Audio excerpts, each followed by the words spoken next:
de sintonizar frecuencia 13. 4 historias, esta noche desde Bolivia, México, Chile y Uruguay. Una casa comprada para un futuro que nunca llegó. Un restaurante donde el amor terminó en sangre. Una novia que lleva 80 años esperando en el altar. Y un anillo que se niega a ser quitado.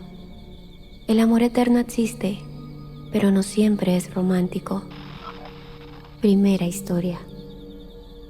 Mi nombre es Andrea y voy a contar algo que llevo guardando durante 2 años.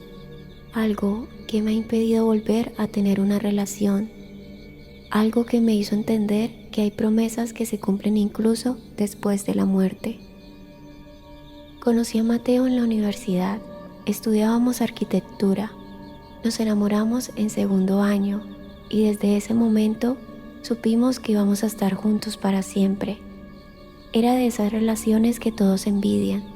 Nos entendíamos sin hablar y planeábamos cada detalle de nuestro futuro juntos.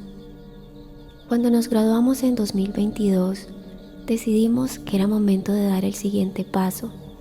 Nos íbamos a casar, pero antes queríamos comprar una casa, nuestra casa. El lugar donde construiríamos nuestra vida juntos.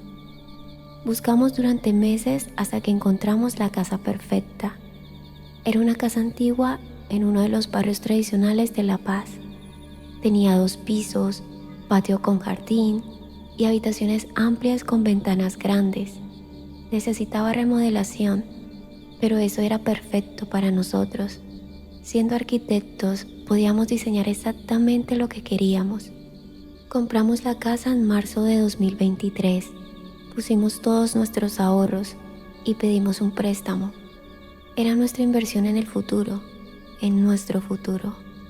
Pasábamos los fines de semana ahí, planeando. Mateo dibujaba los planos de remodelación. Yo elegía colores, materiales, muebles.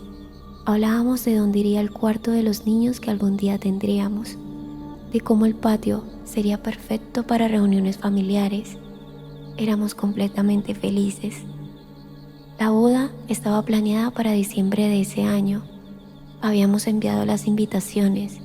El vestido estaba listo. Todo estaba perfecto. Pero en agosto todo cambió. Mateo tuvo un accidente. Iba en su moto por la avenida cuando un auto se pasó el semáforo en rojo. El impacto fue instantáneo. Los paramédicos dijeron que no sintió dolor, que fue inmediato.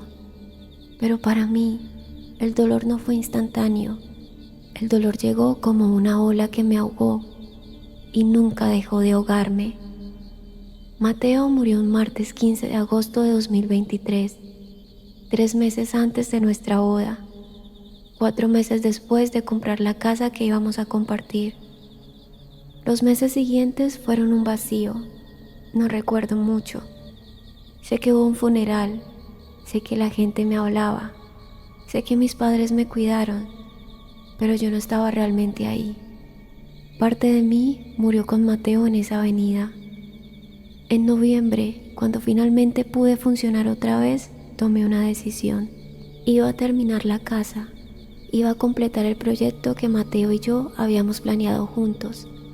Era lo último que podía hacer por él, por nosotros. Me mudé a la casa en diciembre, el mes que se suponía iba a ser nuestra boda. La casa aún no estaba completamente terminada, pero ya era habitable. Contraté trabajadores para que siguieran los planos exactos que Mateo había diseñado. Iba a vivir en la casa que compramos juntos, aunque tuviera que vivirla sola. Las primeras semanas fueron dolorosas pero tranquilas. Cada rincón de la casa me recordaba a Mateo. Sus dibujos estaban pegados en las paredes, sus notas sobre materiales y medidas. Su visión tomaba forma en cada habitación. Pero entonces empezaron a pasar cosas que yo no podía explicar. Encontraba herramientas movidas, dejaba un martillo en el piso de arriba y aparecía en el jardín. Ponía un nivel sobre la mesa y lo encontraba junto a la pared que estábamos construyendo. como si alguien lo hubiera usado para verificar que estuviera derecha. Los trabajadores empezaron a comentar cosas extrañas. Decían que a veces escuchaban pasos en el segundo piso, cuando todos estaban trabajando abajo, que encontraban marcas en las paredes, como si alguien hubiera medido y marcado durante la noche. Al principio pensé que eran los trabajadores mismos, que se les olvidaba dónde dejaban las cosas, pero entonces pasó algo que no podía explicar tan fácilmente. Una noche estaba revisando los planos de Mateo en el comedor. Había un detalle de la cocina que no estaba claro. Mateo había dibujado algo, pero no había escrito las medidas. Me quedé mirando el dibujo, frustrada, deseando poder preguntarle qué había querido decir. Me fui a dormir sin resolverlo. A la mañana siguiente, cuando bajé, los planos seguían en la mesa, pero había algo nuevo. Con el mismo lápiz que Mateo siempre usaba, con su letra característica, alguien había escrito las medidas que faltaban, exactamente donde yo había estado mirando la noche anterior. Me quedé helada mirando esos números. Era la letra de Mateo, su forma de escribir los números, con el 7 cruzado y el 4 abierto. Nadie más escribía así. Revisé toda la casa, pero estaba sola. Las puertas estaban cerradas desde adentro. Era imposible que alguien hubiera entrado, pero ahí estaban los números, en su letra, respondiendo exactamente la pregunta que yo había tenido. Después de eso, empezó a pasar más seguido. Encontraba notas, siempre con su letra, siempre respondiendo dudas que yo había tenido sobre la remodelación. Este azul va para la habitación principal. La ventana más grande va aquí. No olvides el jardín de hierba en el patio. Cosas que habíamos hablado, planes que habíamos hecho juntos, como si Mateo estuviera aún ahí, ayudándome a terminar nuestro proyecto. Le conté a mi mejor amiga. Ella me sugirió que tal vez estaba tan afectada por el duelo que estaba escribiendo las notas yo misma, sin darme cuenta, que era mi mente tratando de procesar la pérdida, pero yo sabía que no era así. No podía imitar su letra tan perfectamente, y las notas aparecían en momentos en que yo estaba dormida o fuera de casa. Mateo estaba ahí. De alguna manera, su presencia seguía en esa casa, ayudándome, cuidándome, completando lo que habíamos empezado juntos. Una noche, cuando la remodelación estaba casi terminada, me senté en el piso de la sala, que ahora estaba pintada del color exacto que habíamos elegido, y hablé en voz alta. Le hablé a Mateo. Le dije que la casa estaba quedando hermosa, que estaba siguiendo cada uno de sus planos, que ojalá pudiera verla terminada, que ojalá pudiéramos vivir en ella juntos, como habíamos soñado. Y entonces escuché algo que nunca olvidaré, su voz, como un susurro, pero inconfundiblemente era su voz. La estoy viendo y es perfecta. Gracias por terminarla. Me eché a llorar.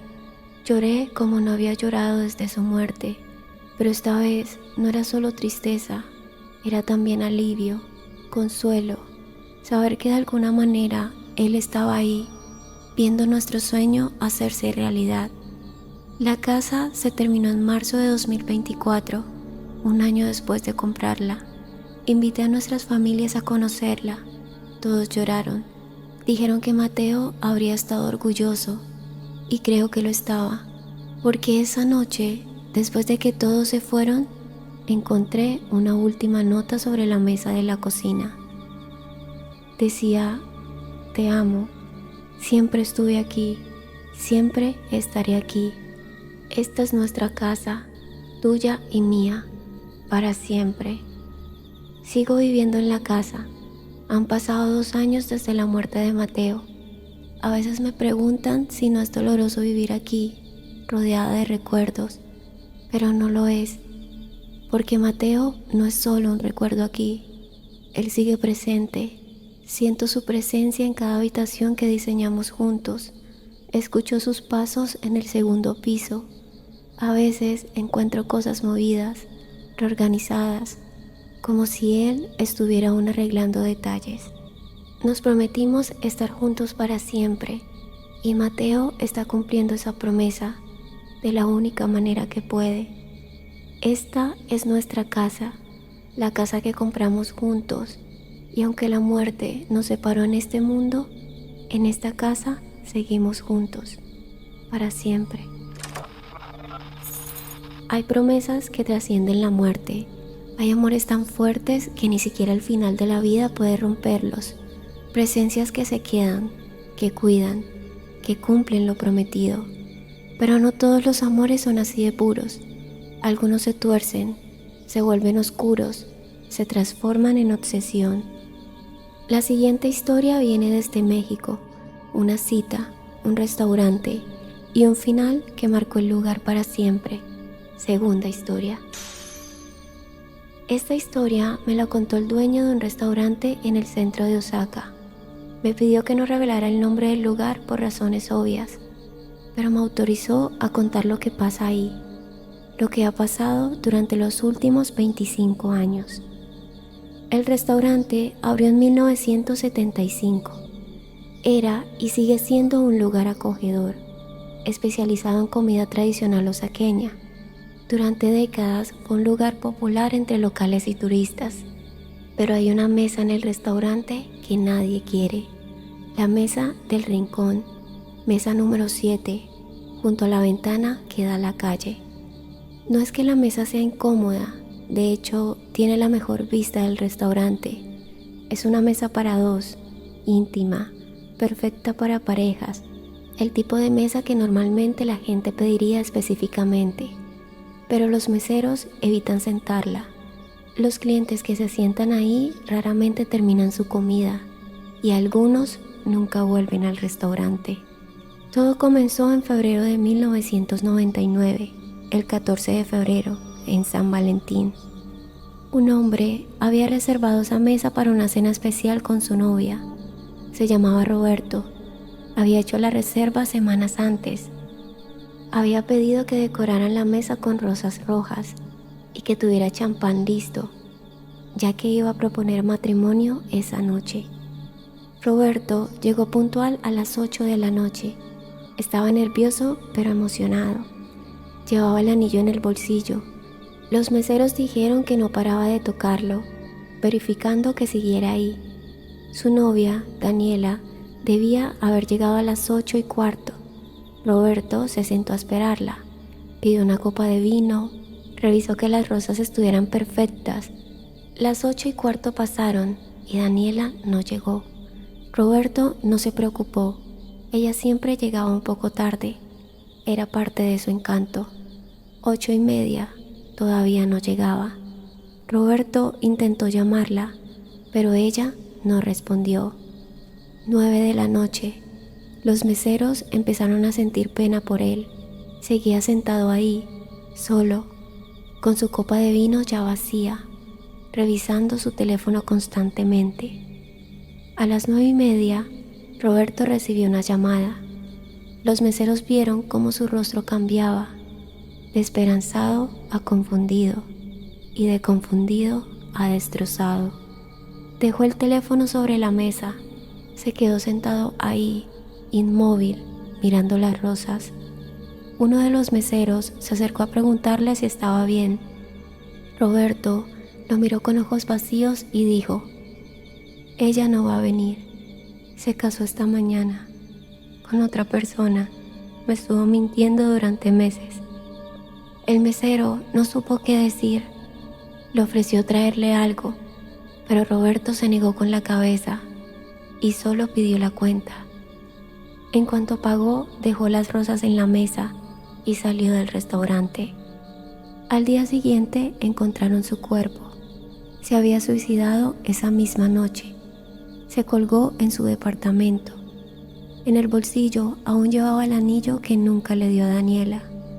Fue una tragedia que conmocionó a la ciudad, pero para el restaurante fue solo el principio.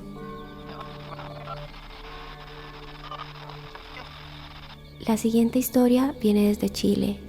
Una iglesia antigua, una novia que murió hace 80 años y una ceremonia que nunca termina.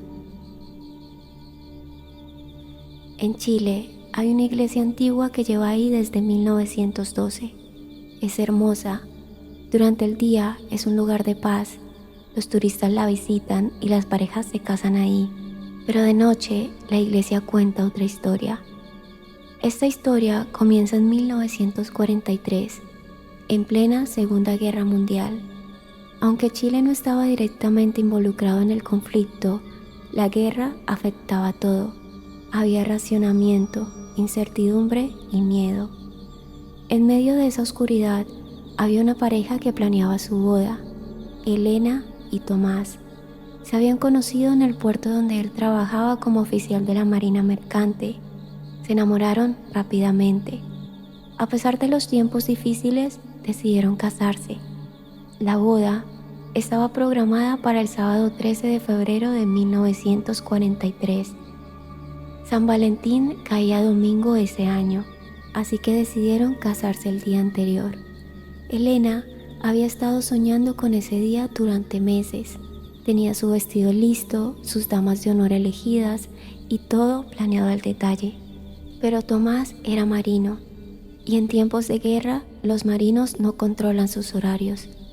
2 días antes de la boda, el barco de Tomás fue llamado urgentemente para un viaje. Un convoy importante.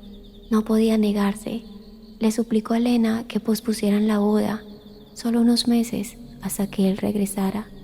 Elena se negó. Habían planeado esa fecha, invitado a las familias, reservado la iglesia. Además, tenía un mal presentimiento. Sentía que si no se casaban ahora, nunca lo harían. Tomás le prometió que volvería, que nada en el mundo los podía detener. Así se marchó un jueves y la boda quedó cancelada. Elena estaba devastada, pero entendiendo las circunstancias, esperó. El viernes 12 de febrero, un día antes de la fecha original de la boda, llegó la noticia. El barco de Tomás había sido atacado por un submarino alemán frente a la costa. Hubo una explosión y el barco se hundió. Tomás estaba entre los muertos. Elena recibió la noticia en su casa, vestida de novia. Había estado probándose el vestido una última vez, imaginando cómo sería caminar hacia el altar al día siguiente. Lo que pasó después nadie lo sabe con certeza, pero según los registros de la iglesia y los testimonios de vecinos de esa época, esto es lo que se cuenta. Elena salió de su casa vestida de novia. Caminó por las calles hasta la iglesia. Era de noche, cerca de las 11. Entró a la iglesia. El sacerdote no estaba. La iglesia estaba vacía, a oscuras, pero Elena caminó por el pasillo central como si fuera su boda, como si hubiera gente en las bancas, como si la estuvieran esperando. Llegó hasta el altar y se quedó ahí parada, esperando. El cuidador de la iglesia la encontró horas después, cerca de las 3 de la madrugada. Seguía ahí, parada frente al altar, con su vestido de novia, completamente inmóvil. Cuando se acercó, vio que Elena estaba muerta. Se había envenenado. Había tomado arsénico antes de llegar a la iglesia. Eligió morir en el lugar donde se suponía iba a casarse, en su vestido de novia, frente al altar donde habría dicho sus votos.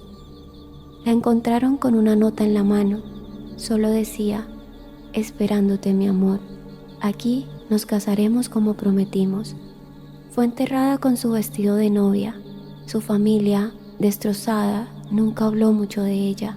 Era una época en que el suicidio era un estigma profundo.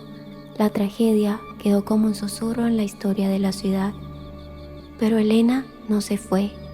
Los primeros reportes comenzaron solo semanas después de su muerte.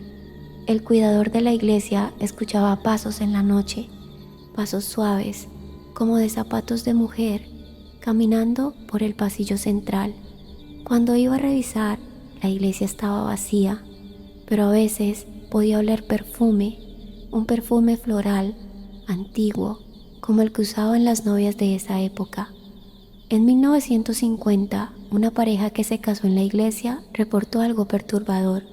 En las fotos de la boda aparecía una figura borrosa, una mujer vestida de blanco, parada al fondo del pasillo, mirando hacia el altar. En ningún momento durante la ceremonia vieron a esa mujer, pero estaba en las fotos.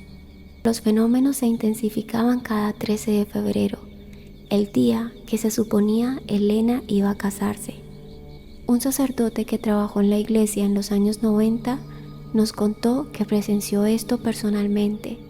Estaba haciendo oraciones nocturnas el 13 de febrero de 1995 cuando vio a Elena caminando hacia él por el pasillo.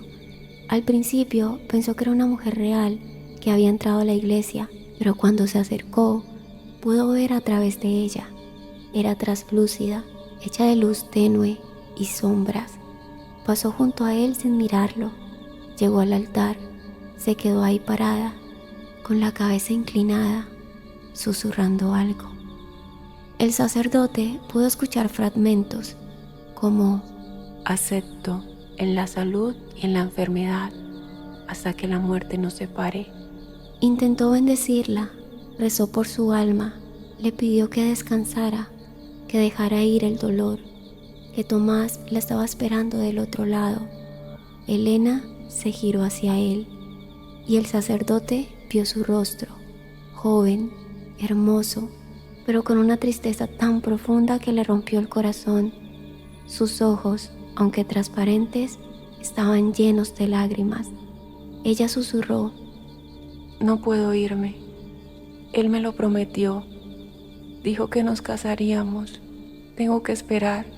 Tengo que estar lista cuando vuelva. Entonces desapareció. El sacerdote me dijo que lloró después de eso. Entendió que Elena estaba atrapada, no por maldad, no por venganza, sino por amor, por una promesa que nunca se cumplió, por una ceremonia que nunca se completó. 80 años después, sigue esperando. La iglesia ha intentado hacer ceremonias especiales, misas por su alma, exorcismos, pero nada funciona. Elena no es un demonio, no es un espíritu maligno, es solo una mujer que murió esperando el día más importante de su vida, y cada 13 de febrero vuelve. La última historia de esta noche es sobre un objeto, un símbolo de compromiso, un anillo.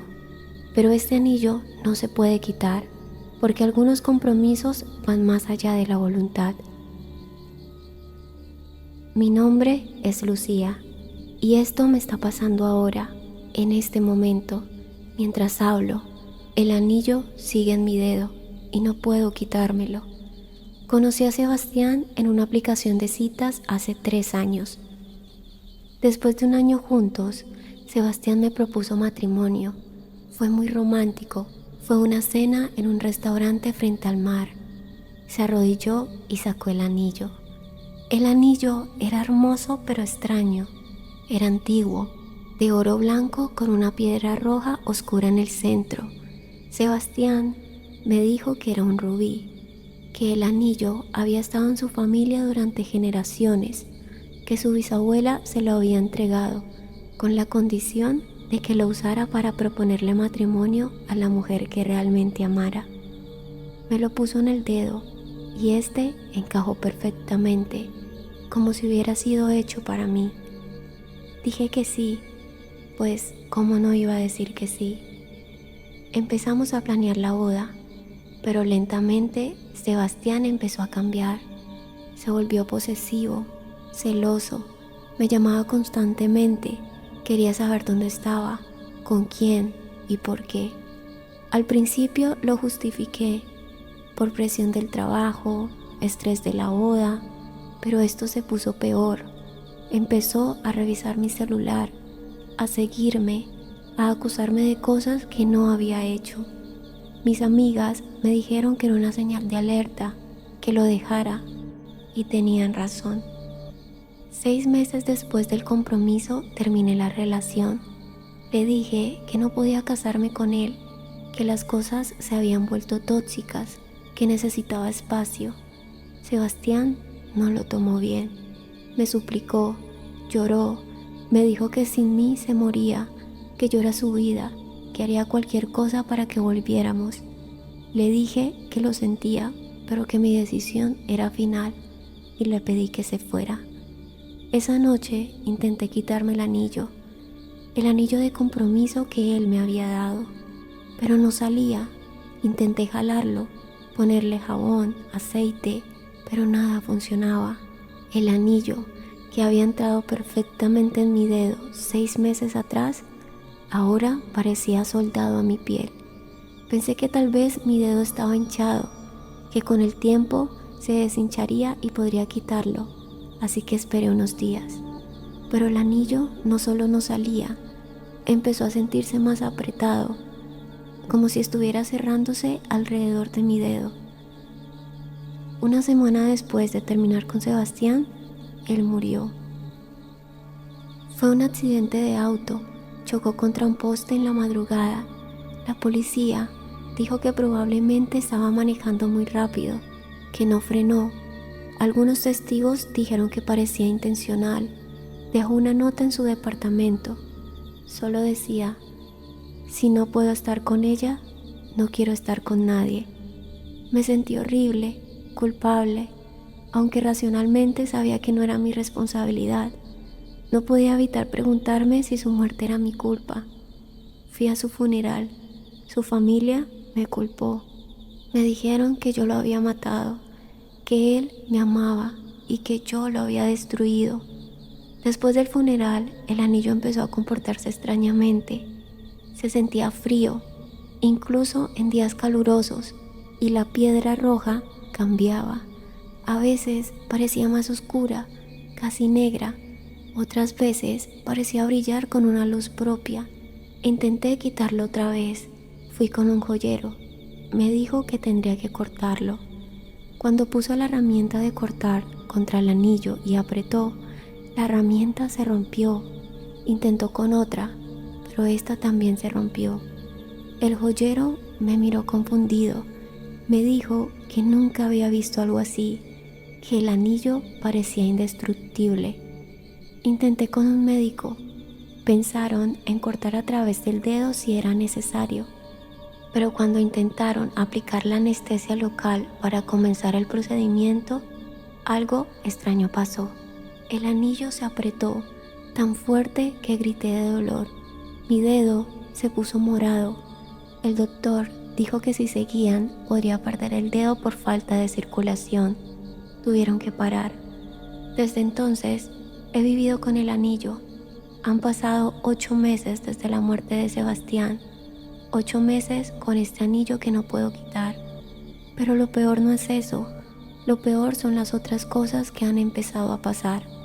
Escucho su voz, la voz de Sebastián, susurrándome, especialmente de noche. No puedes quitarte el anillo. Es nuestro compromiso. Prometiste casarte conmigo. Los muertos también esperan que se cumplan las promesas. He intentado salir con otras personas. Cada vez que lo hago, el anillo se calienta, se pone tan caliente que quema.